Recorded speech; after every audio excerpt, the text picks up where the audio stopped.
Odisha subordinate staff selection commission बर्तमान देखंतु PO एवं जूनियर असिस्टेंट रिगार्डिंग आसिला एक बिग अपडेट देखंतु आपणकर जोटा कि Odisha subordinate staff selection commission तरफ 20 डिसेंबर आपणकर आसी लेटरटी एथिरे मेंशन अछि publication of provisional screening list for document verification of CRE 2023 तो डॉक्यूमेंट वेरिफिकेशन रो अपडेट आसी जाइछि।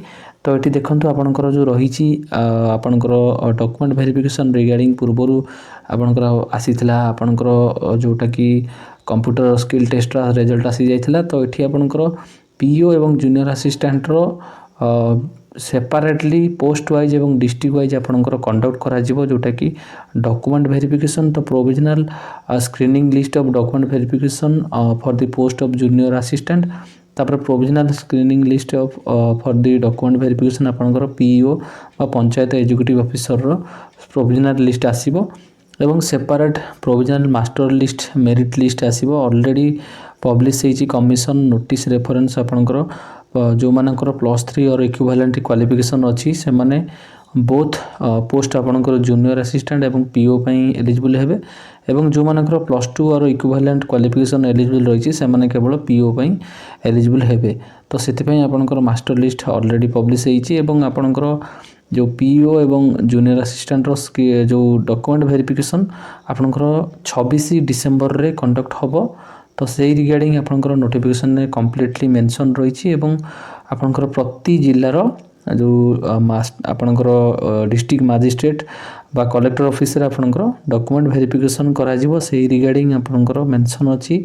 बायोडाटा आपणकर ओरिजिनल डॉक्यूमेंट वेरिफिकेशन होबो एवं बायोडाटा कैंडिडेट मानकर जोटा कि 26 डिसेंबर रे कंडक्ट होबो district magistrate of each district पर शेड्यूल।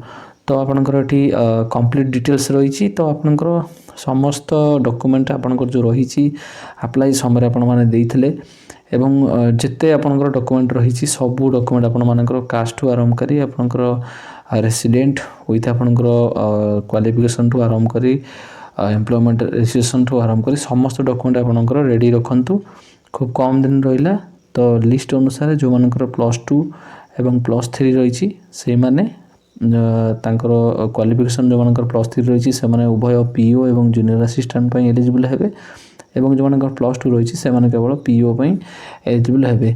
तो आपनकर कोनोसी हार्ड कॉपी इंटीमेट लेटर आपनकर कैंडिडेट मानकू आसीबो नाही। तो आपण मानकू रोल नंबर मेंशन करा जिवो सेठी आपण माने आपनकर सेठी ही आपनकर डॉक्यूमेंट वेरिफिकेशन समय रे आपण माने जानि परिबे कोठी आपनकर कोन रही डिस्ट्रिक्ट मजिस्ट्रेट ऑफिस रो हबो। तो ये आपनकर वेरिफिकेशन प्रोसेस जो डॉक्यूमेंट करा जिवो कैंडिडेट मानको मध्ये रिजेक्टेड करा जिवो जो माने तांकर रॉन्ग इन्फॉर्मेशन देबे सेठी आपनको डिस्क्वालिफाइड करा जिवो। तो SSC तरफ गुरुत्वपूर्ण अपडेट जूनियर असिस्टेंट एवं पीओ रो आपनकर डीवी रो प्रोग्राम एवं डेट आसीगला।